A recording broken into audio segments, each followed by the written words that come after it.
Newy Scruggs is an absolute G, one of the leading voices on the Dallas Cowboys. NBC down in Dallas joins us now. Newy, what's up, bud? How are you? Oh, hey, life is good. Good to talk to you here. It's good to talk to you. Now, you and I text pretty frequently. I know how you feel, but maybe we have to choose our words differently here because we're on public airwaves. What do you make of this Dallas Cowboys season, sir? Hoop show, baby. Where does most of the blame fall with this, Louis? Jerry. All right. That was very quick. How? I mean, hey, I've said on the air that GM ain't been GMing. All right, so I look at this, and I don't know if you saw this. The Commanders do week-by-week captains, and they just announced their captains for Sunday's game, and it just so happens to be three dudes that were on the Cowboys last year. I think Dan Quinn leaves, Joe Whitt leaves, Fowler, Armstrong, Biotish, Igbenogany. Like, there was a serious exodus from Dallas to Washington last year, and I think above all else, they lost their sense of physicality. Does that seem like a fair assessment? I would go with depth. I mean, first off, Tyler Biotish was a good player here. He got $10 million a year. And looking at where they were going with their salary cap, I would not have paid Tyler Biotish that money considering where they were at as a team and the way they valued him. So he had more value to Washington than he had in Dallas.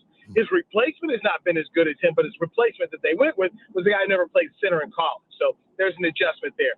As far as Fowler and Armstrong go, these are two really good depth pieces, but they were not starters here.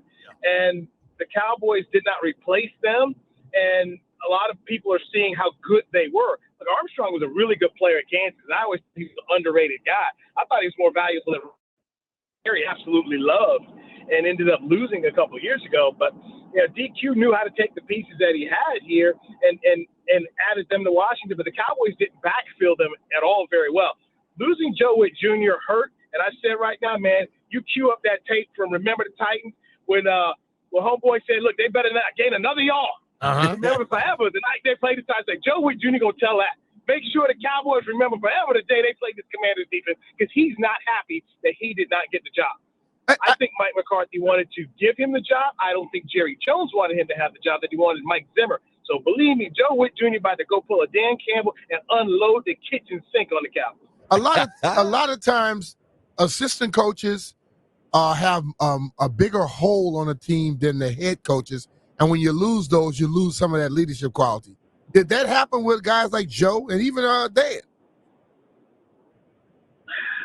Here's it.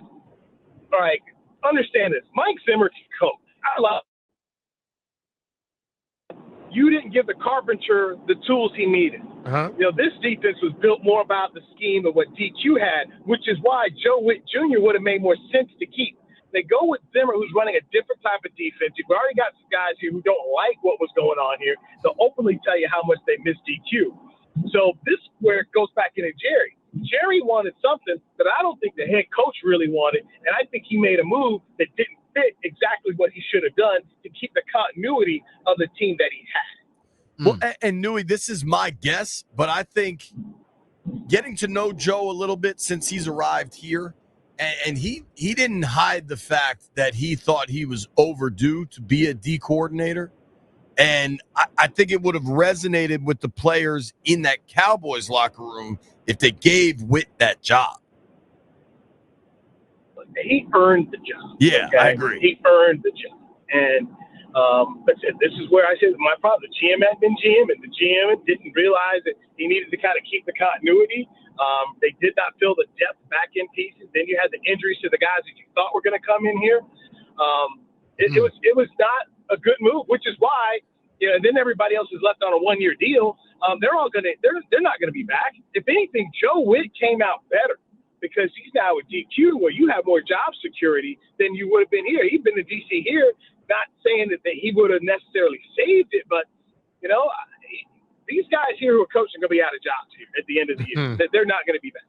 Yeah, I agree. Wow. Talking with our friend Newy Scruggs here. You can follow Newy at NEWY Scruggs, SCRUGGS.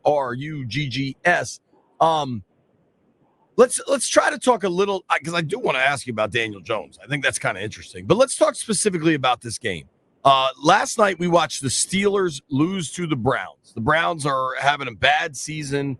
There was snow. It was just one of those wild NFL games that nobody sees coming except me, and then it happens. What is the path to the Cowboys showing up Sunday and spoiling a party for the Commanders? There is no path. Well, why are we doing this? I mean, really, why are we doing this? Just because they're going to get Deron Bland back and Marshawn Lattimore? They can't run the football, okay? They can't stop the run. There's not going to – if anything, he's like, hey, how do you keep this thing close? I mean, you had Houston here on Monday night, and Houston didn't play a clean game, and they steamrolled the Cowboys. This is not a good team. Look at Atlanta last week. They go to Denver, and they get demolished. Atlanta clobbered the Cowboys. This Cowboy team not good right now, okay? They're just not. And God bless Micah Parsons, but you go on a podcast about we're a good team. Where? How? No, you're not. The ship be sinking, man. And I'm all about being transparent. And look, they talk about the 7 stages of grief. The final stage is acceptance. Okay? Some of the Cowboys aren't there yet. Jerry clearly isn't there all the way. But this thing is bad. Okay? So if you can't run it, you can't stop the run, how are you winning games? Your offensive line is compromised. Zach Martin may not play, and if he does play, he's clearly not the guy he used to be, the future Hall of Famer. Terrence Steele at right tackle, dudes are making the Pro Bowl playing him right now, swimming, spinning, doing whatever. I mean, he's a turnstile. Your center's a rookie.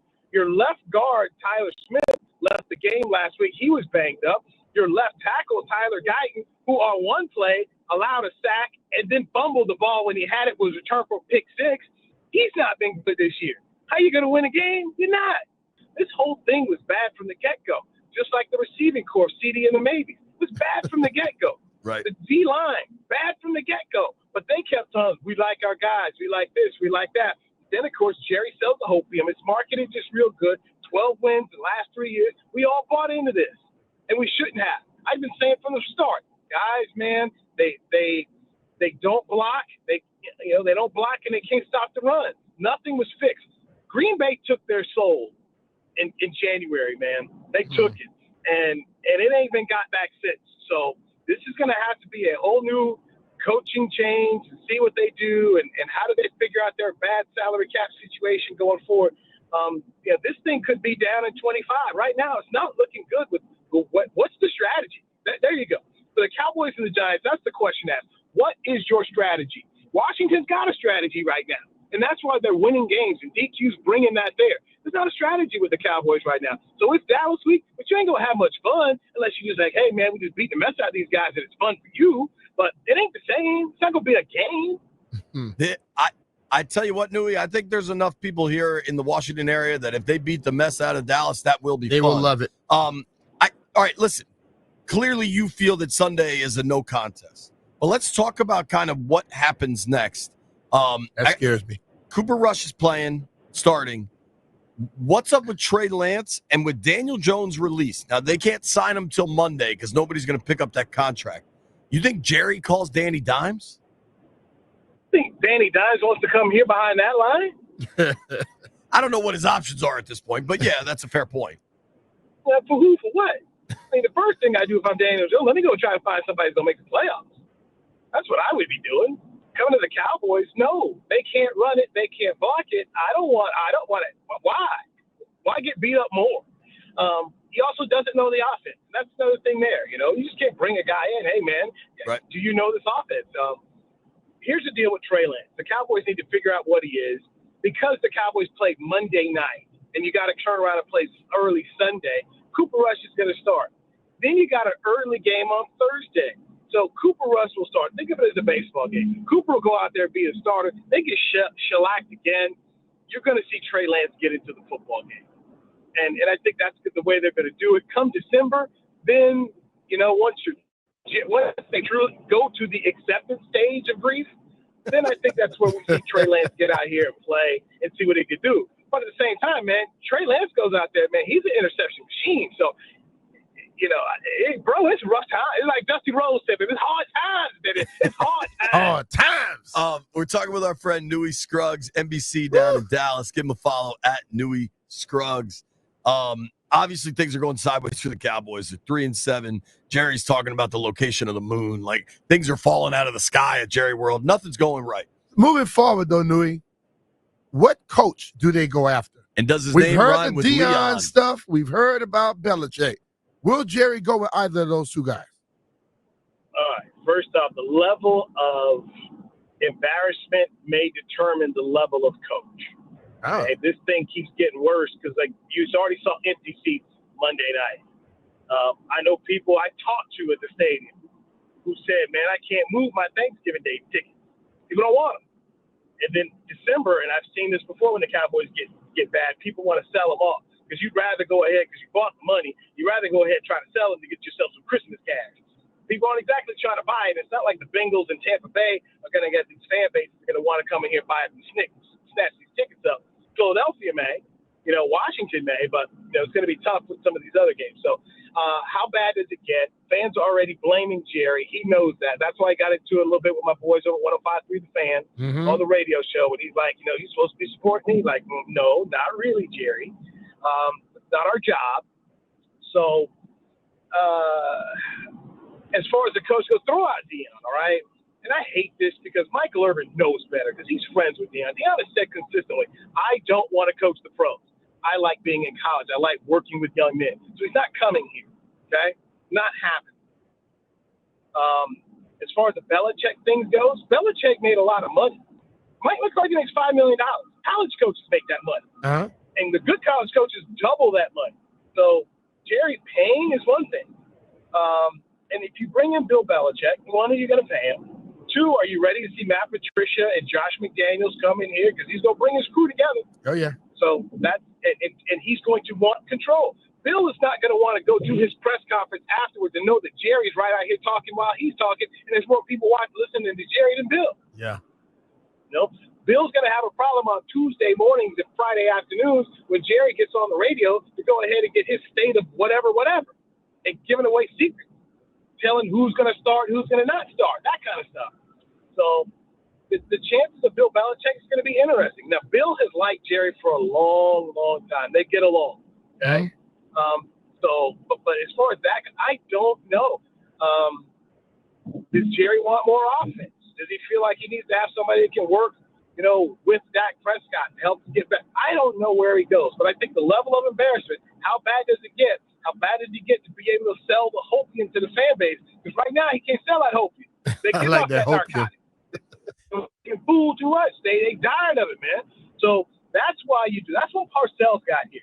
Because after 3 seasons with Dave Campo, he had to sell the Hopium again. And right. Parcells brought it to him. And oh, by the way, Jerry was trying to build a stadium, and Bill Parcells had gone through a divorce, and Bill Parcells needed the money, and Jerry needed Parcells. I don't know if he needs that kind of match again, but the fans are mad at Jerry now. Last one from me, Newy, and I don't think this is happening.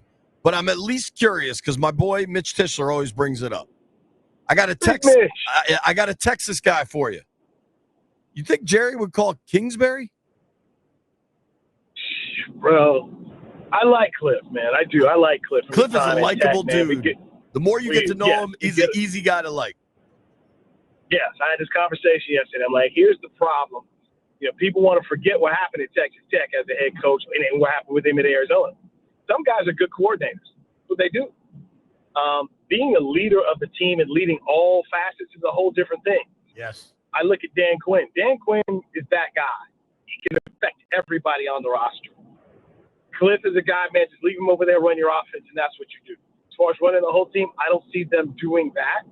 And, oh, by the way, your quarterback here is pretty developed. You just need to get your quarterback help.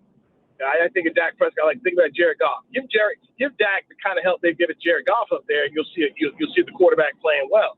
Last year the guy was second in the MVP voting, so you want to bring in Kliff really to kind of work with a younger quarterback and get your offense going. But no, I don't see that happening there right now. That's my opinion. Mm-hmm. But once again, what's the level of embarrassment? If this team just wins 2 games down the stretch and the fans aren't showing up, then Jerry may have to make a move and go get somebody more established to come in here and say, hey, look, we need this. I mean, think about it. If you hire Kliff Kingsbury tomorrow, that fans ain't running to go buy tickets. Right.